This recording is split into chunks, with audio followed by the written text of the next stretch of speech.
Hello guys. In today's recap, we will be covering the movie, Avatar, Ways of the Waters. North of 10 years after the occasion of the primary film, the film starts with Jake Tarnish portraying his unassuming and quiet life as head of the Omaticaya faction and raising a family with his significant other Neytiri, which incorporates his children Needium and Lo-Ak and his little girl Tuck, his embraced girl Kiri, brought into the world from Grace Augustine's comatose Na-6 avatar, and a human kid named Spider, the child of Miles Quaritch who was brought into the world on Pandora yet couldn't be moved to Earth in cryostasis as a baby. While Jake can acknowledge Spider as a took-on child, Neytiri is doubtful of him given his human beginnings. Nonetheless, every one of the youngsters blends and mingles well with one another, including Spider, with whom Kiri is warm despite the fact that he is a human. Spider doesn't embrace his human legacy and feels more lean to Na-6 culture and customs. They carry on with a typical existence until one day they notice an odd star in the night sky. Sadly, they understand it's an RDA space transport with people getting back to Pandora to colonize it, raising another vitally working base once more, making huge obliteration of Pandora.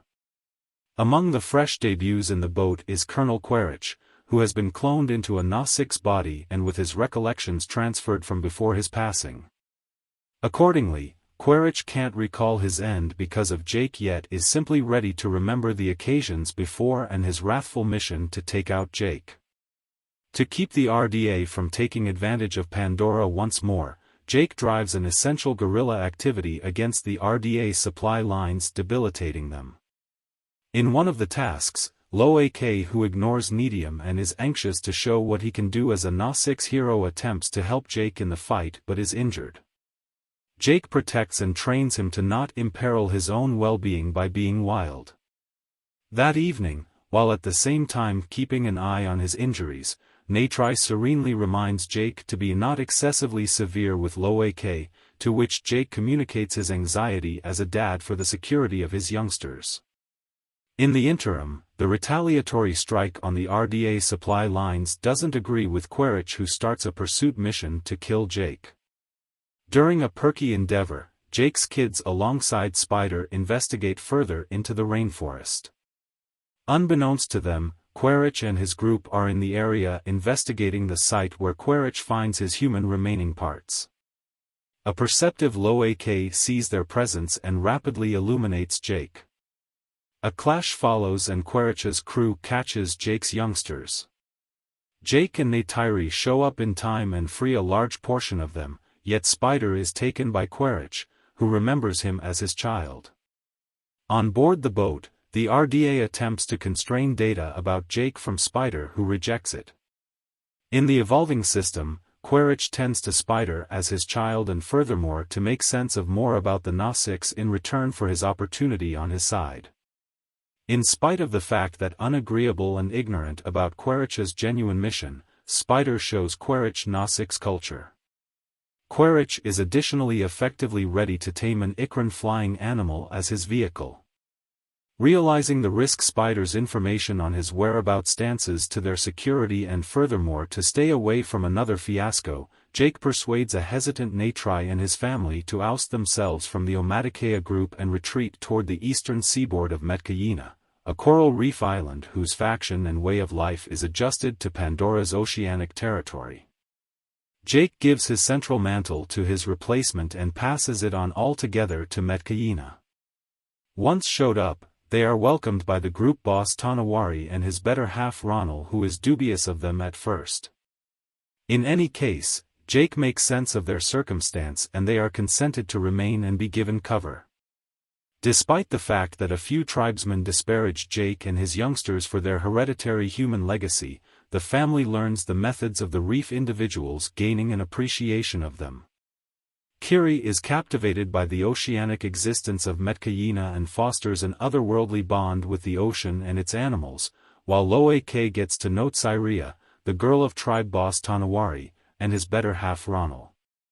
While adjusting to their new climate, Lo-Ak gets into a battle with Cijay's sibling Aon when he pokes an unrefined fun at Kiri and him of their blended human genealogy. Jake reproves his child for his way of behaving.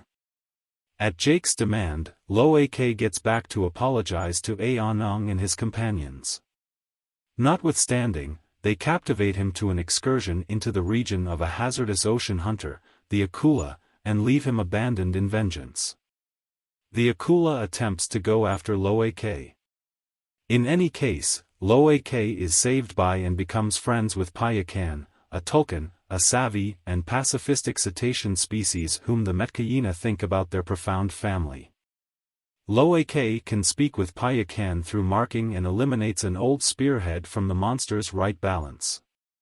Upon his revisitation of Metkayina, boss Tanawari, who became mindful of Aonung's deceiving of Lo-ak, requests that the previous apologies to Lo-ak, notwithstanding, Lo-ak assumes the fault himself, winning Aonung's fellowship. He is additionally informed that Payakan is an untouchable among his species. In the interim, out traveling to a branch off of the Tree of Spirits, Kiri joins it to meet her mom, however, experiences a brutal seizure.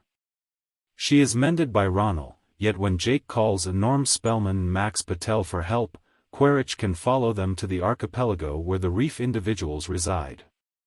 Carrying Spider with him, he seized a whaling vessel which is hunting Tulkuns to reap their mind proteins for making hostile to maturing cures. Quaritch starts to mercilessly scrutinize the native clans about Jake's area, bombing that. He arranges the whaling group to wantonly kill the Tulkuns to draw Jake out. Lo-ak intellectually interfaces with Payakan and discovers that the Tulkun was projected out in light of the fact that he conflicted with the methods of his species and went after the whalers who killed his mom.